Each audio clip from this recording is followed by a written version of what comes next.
Ketentuan pencairan dana jaminan hari tua dalam Permenaker Nomor 2 Tahun 2022 menuai kontroversi. Aturan yang akan resmi berlaku pada Mei mendatang ini dianggap tidak pro terhadap buruh. Dan kekhawatiran terkait pengelolaan dana JHT yang ditahan cukup lama ini pun menjadi salah satu perhatian masyarakat. Lantas apakah ada jaminan dana JHT akan aman dengan aturan baru ini? Kita akan mengulasnya lebih dalam dialog hari ini bersama Aloysius Wiono, pengamat ketenagakerjaan Universitas Indonesia, dan juga Nining Elitos, Ketua Umum Serikat Buruh Kasbi, melalui sambungan Zoom pada sore hari ini. Selamat sore Bapak Ibu sekalian, saya akan ke Bu Nining terlebih dahulu. Ibu, ketika aturan ini sudah keluar, disosialisasikan, bagaimana kemudian tanggapan dari Kasbi maupun rekan-rekan Serikat Buruh, Bu? Apa poin yang memberatkan dalam permen kali ini? Iya, selamat sore. Memang sangat disayangkan gitu ya, di mana seringkali pemerintah mengeluarkan satu kebijakan tidak lagi melihat bagaimana kebutuhan sebenarnya menjadi kebutuhan real dari masyarakat. Kita merasakan beberapa tahun terakhir cukup banyak gitu ya regulasi kebijakan yang dibuat memang tidak lagi berpihak kepada rakyat. Salah satu contohnya misalkan Undang-Undang Cipta Kerja yang kemudian kemarin belum selesai kita berjuang, hari ini justru kemudian kita semakin memprihatinkan, di mana sebenarnya Permenaker Nomor 5 Tahun 2015 mengatur tegas tentang persoalan jaminan hari tua gitu ya, bagi para pekerja yang ter-PHK bisa mendapatkan uang tunai dan atau menunggu masa tunggu itu 1 bulan. Nah kemudian kita lihat di Permenaker Nomor 2 Tahun 2022 gitu, pasal 5 justru terjadi perubahan yang sangat signifikan. Perubahannya apa?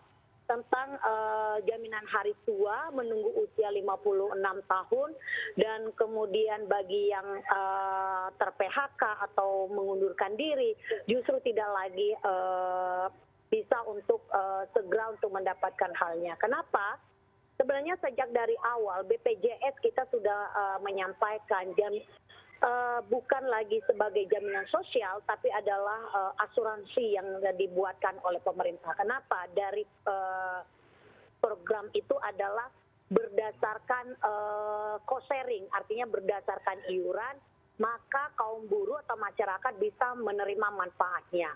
Nah, lagi-lagi harapan kaum buruh di situasi yang kemudian regulasi undang-undang yang semakin membuat bagaimana tentang fleksibilitas tenaga kerja, buruh yang mudah di PHK, buruh mudah dicari gitu ya, buruh dibayar murah. Tapi harapan kaum buruh di mana di masa kerja mereka, uang kaum buruh dari upahnya dipotong untuk BPJS, program jaminan hari tua, justru mereka harus menanggung 56 tahun gitu. Padahal kita tahu upah buruh di Indonesia adalah jauh sangat tidak memadai gitu ya, belum mencapai kebutuhan hidup yang layak. Berbeda kalau di luar, di negara-negara yang maju, upah kaum buruhnya bisa untuk menabung, untuk masa depan, untuk masa pendidikan, memberikan pendidikan. Tapi di Indonesia, upah kaum buruh selama ini kan diberikan hanya untuk bagaimana bisa bertahan hidup, bagaimana untuk memenuhi kebutuhan dasar. Tapi realitanya dari upah buruh pun mereka harus berhutang setiap hari.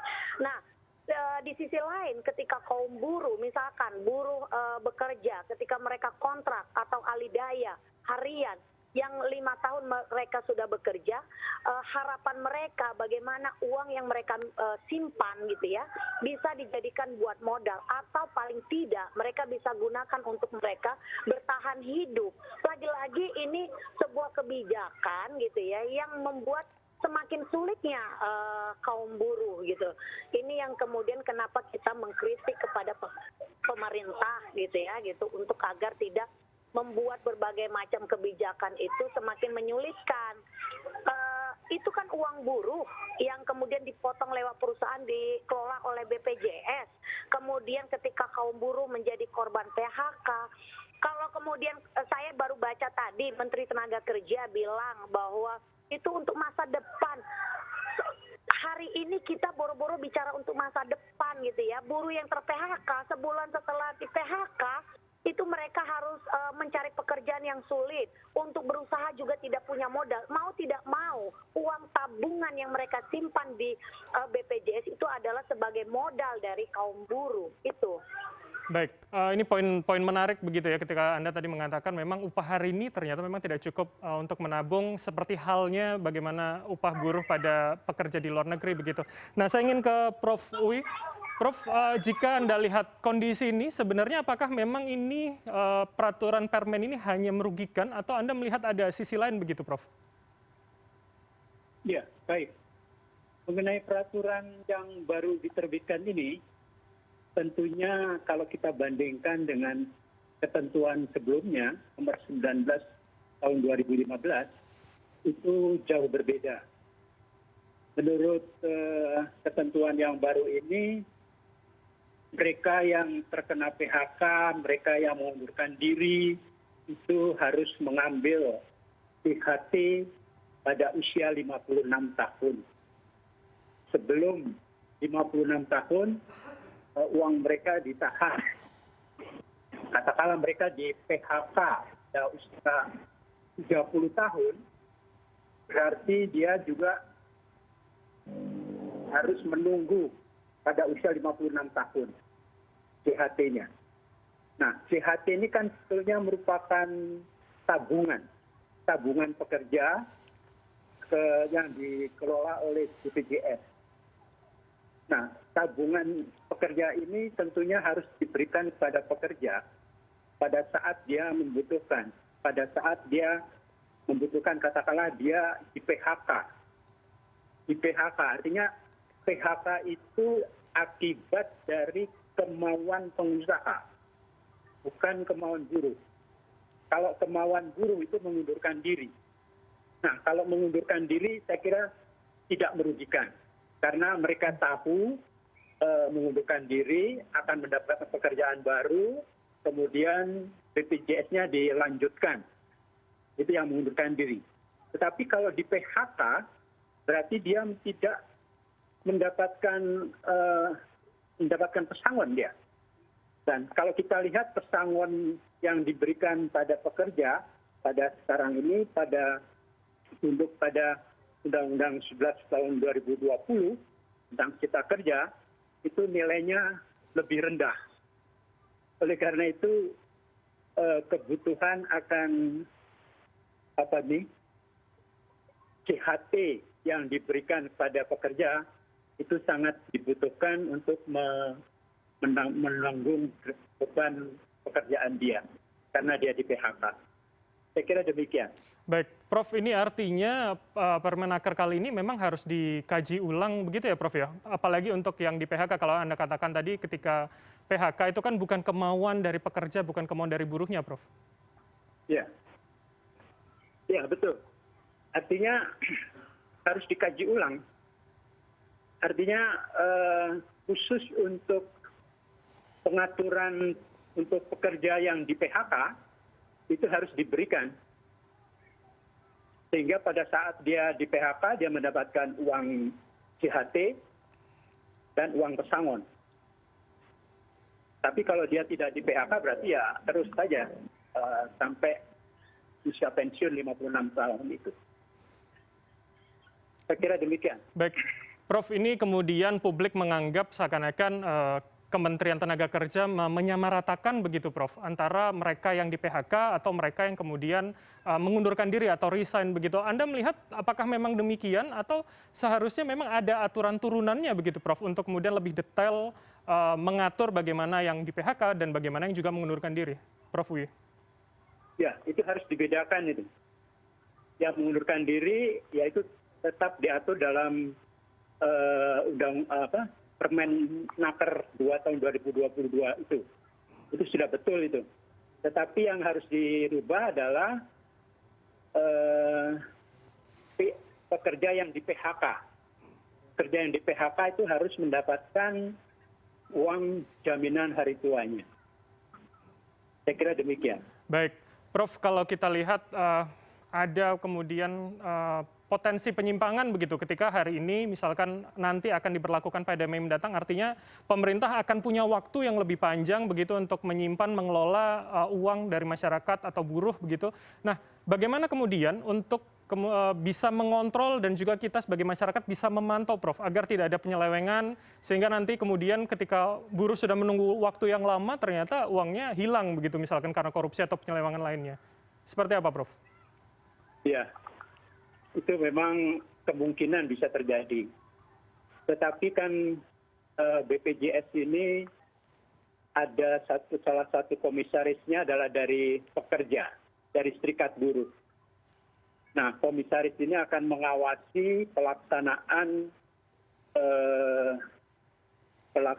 pembayaran dan penerimaan uang BPJS. Apakah itu untuk jaminan sosial untuk pekerjanya, apakah itu untuk kecelakaan kerja, untuk pensiun, untuk lain sebagainya itu. Nah, itu harus kan sudah mendapatkan pengawasan dari salah satu serikat buruh yang mewakili dia di dalam BPJS. Baik, baik, Prof. Saya minta tanggapan dari Bu Nining. Bu Nining, seperti apa menurut Anda? Apakah memang ini harus dilihat secara keseluruhan atau kemudian bisa dibagi dua seperti itu? Bagaimana kemudian mereka yang di PHK, bagaimana kemudian aturan untuk mereka yang mengundurkan diri, Bu Nining? Sebenarnya kalau kita lihat gitu ya, di Permen nomor 5 tahun 2015 cukup tegas mengatur tentang jaminan hari tua gitu ya, gitu. Di pasal 4 itu mengatur bagaimana para pekerja yang ter-PHK itu dibayar tunai atau menunggu masa tunggu itu 1 bulan. Nah, kemudian di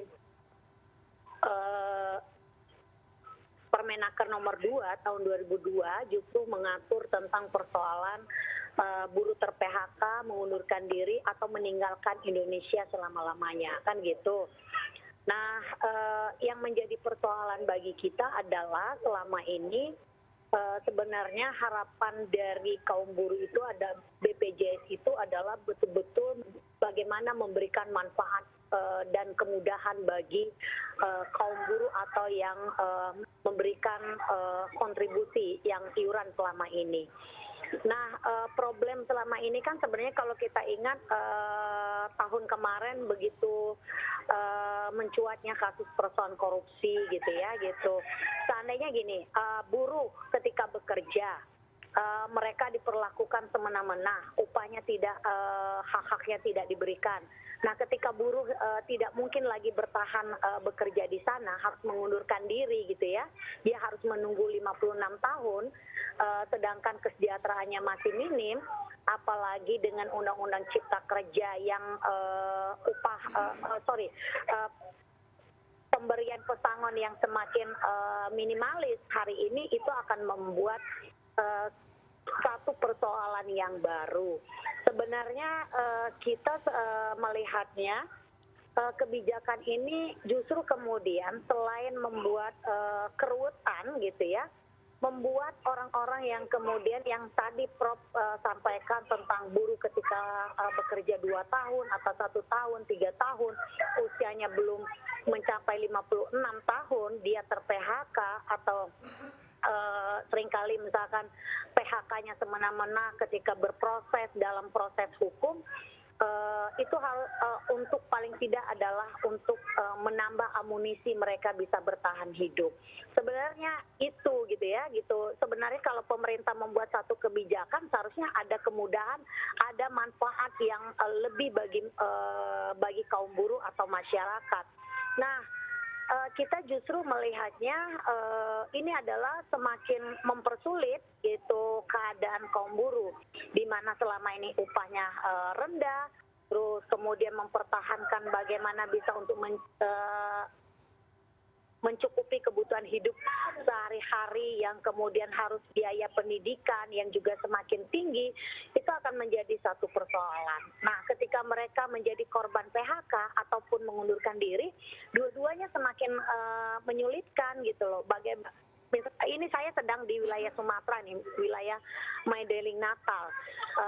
Saya bertemu dengan kawan-kawan pekerja perkebunan gitu ya, mereka bercerita bagaimana begitu sulitnya mereka bisa mengakses untuk pengobatan gitu ya, terus kemudian belum lagi pelayanan yang sangat lambat, belum lagi tentang persoalan ketika mereka ter-PHK, mereka harus menunggu 56 tahun. Bayangkan kalau mereka tidak punya pekerjaan, mereka tidak bisa mencukupi kebutuhan hidupnya, dan kemudian harus berbuat di luar batas hukum, itu kan sebenarnya kita tidak kehendaki, justru akan mendorong orang tidak ada jalan lain untuk cari jalannya, kemudian dengan cara-cara yang kemudian akhirnya mencari jalan yang pendek. Seharusnya itu yang dilihat oleh pemerintah, bukan kemudian membuat satu kebijakan itu yang akhirnya membuat orang semakin apatis gitu ya, semakin tidak percaya. Bayangkan setiap tahun uang kaum buruh dipotong lewat perusahaan, disetorkan perusahaan ke BPJS, dan ketika mereka ingin ada satu kebutuhan yang kemudian mau tidak mau harus mereka gunakan, itu akhirnya juga harus menunggu waktu yang cukup panjang, sangat disayangkan. Makanya harus ditinjau kembali tentang kebijakan-kebijakan yang memang tidak lagi memberikan manfaat atau kemudahan bagi masyarakat atau kaum buruh. Baik, Bu Nining, artinya memang harus ditinjau kembali begitu ya, tidak peduli apakah memang di PHK atau mengundurkan diri. Nah, saya ingin minta komentar Prof. Uy. Beberapa waktu yang lalu kemudian Kemenaker mengatakan akan mengeluarkan program jaminan kehilangan pekerjaan ini, Prof. Apakah ini kemudian bisa menjadi celah begitu, Prof, untuk menutupi kebutuhan dari aturan itu tadi? Ataukah kemudian memang kita harus melihat, harus kemudian merevisi secara total permen kali ini, Prof? Ya, mengenai program jaminan kehilangan pekerjaan, itu memang sudah diprogramkan sebelum Permenaker ini dikeluarkan, karena itu memang sudah program pemerintah untuk memberikan jaminan mereka yang terkena PHK. Nah, ini apa istilahnya? Mengenai tidak bisa dikaitkan. Karena karena jaminan hari tua itu adalah tabungan dari pekerja. Sehingga dia mempunyai hak untuk mendapatkannya. Tidak bisa ditahan-tahan. Karena kalau dia di PHK, berarti dia membutuhkan uang.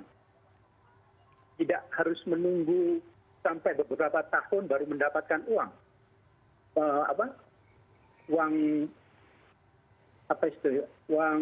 Uangnya dia, tabungannya dia.